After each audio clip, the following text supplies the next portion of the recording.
ఆంధ్రప్రదేశ్ రాష్ట్ర ఉప ముఖ్యమంత్రి పవన్ కళ్యాణ్ గారు ఆంజనేయ స్వామికి ఎంత భక్తుడో తెలిసిందే. సందర్భం వచ్చినప్పుడల్లా ఈ విషయాన్ని తెలుపుతూ ఉంటారు. తాజాగా ఆయన మరోసారి తన మంచి మనసుతో ఆంజనేయ స్వామి మీద తన భక్తి చాటుకున్నారు. ఇప్పటికే ఆయన పలు ఆలయాలకు విరాళం ఇచ్చిన సంగతి తెలిసింది. అందులో మనకు తెలిసినవి కేవలం కొన్ని మాత్రమే. తెలియనివి చాలా ఉన్నాయి. ఇప్పుడు మరోసారి తన భక్తిని చాటుకుంటూ కొండగట్టు ఆంజనేయ స్వామికి భారీ విరాళం ఇచ్చారు. అయితే డబ్బు రూపంలో కాకుండా బిల్డింగ్ రూపంలో సాయాన్ని అందించనున్నారు. భక్తుల సౌకర్యార్థం కొండగట్టు అంజన పుణ్యక్షేత్రానికి 100 గదుల బిల్డింగ్ నిర్మించేందుకు సిద్ధమయ్యారు. దానికి కావలసిన స్థలాన్ని చొప్పదండి ఎమ్మెల్యే మేడిపల్లి సత్యం ఆలయ అధికారులు పరిశీలించారు. త్వరలోనే ఈ పనులు ప్రారంభం కానున్నాయి. భక్తులకు సౌకర్యంగా ఉండే చోటే కనుగొనడం కోసం వీరు పరిశీలించనున్నారు.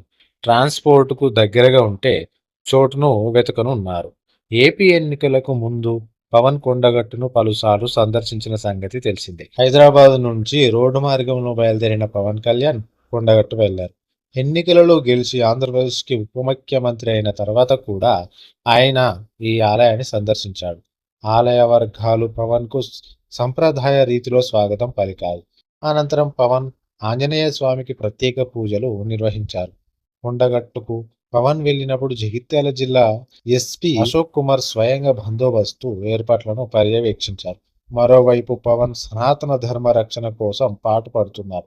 తాజాగా తిరుమల లడ్డూ వివాదంలో సనాతన ధర్మంను ఉద్దేశించి ఆయన చేసిన వ్యాఖ్యలు జాతీయ స్థాయిలో సెన్సేషన్ సృష్టించాయి. ఇతర మతాలను చూసి హిందువులు నేర్చుకోవాల్సినవి చాలానే ఉన్నాయని మొన్న తిరుపతి సభలో పవన్ కళ్యాణ్ మాట్లాడిన మాటలు అభిమానులను ఆలోచింపజేశాయి.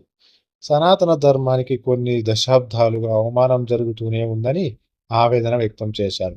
మనం గౌరవం ఇవ్వడం లేదని, సనాతన ధర్మాన్ని మట్టిలో కలిపేస్తామన్న వారితో గొడవ పెట్టుకోవడానికే వచ్చా. డిప్యూటీ సీఎంగా జనసేన అధినేతగా ఇక్కడికి రాలేదు. హిందువుగా, భారతీయుడిగా ఇక్కడికి వచ్చానన్నారు. భిన్నత్వంలో ఏకత్వం చూపేది సనాతన ధర్మమని తెలిపారు. తిరుమల లడ్డు ప్రసాదంలో కల్తీ జరిగిందని ప్రాయశ్చిత దీక్ష చేపడితే అవహేళన చేశారని ధ్వజమెత్తారు. తిరుమలకు వెళ్తే తన కుమార్తెతో డిక్లరేషన్ ఇప్పించానన్నారు. తాను సనాతన ధర్మాన్ని పాటిస్తే అవహేళన చేసి మాట్లాడుతున్నారని ఆగ్రహం వ్యక్తం చేశారు. సనాతన ధర్మం కోసం ఏదైనా వదులుకుంటానని స్పష్టం చేశారు. దేశంలో హిందూ దేవుళ్లకు వ్యతిరేకంగా చాలా దాడులు జరుగుతున్నాయని, రాముడిని తిడితే నోరెత్తకూడదు, మనది లౌకికవాద దేశం అంటారన్నారు. ఇతర మతాల్లో వాళ్ళ దేవుణ్ణి తిడితే వదిలేస్తారా?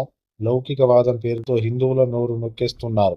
హిందువులకు అన్యాయం జరిగితే మాట్లాడే హక్కు లేదు. సనాతన ధర్మాన్ని సూడో సెక్యులరిస్టులు విమర్శిస్తున్నారని ఆగ్రహం వ్యక్తం చేశారు.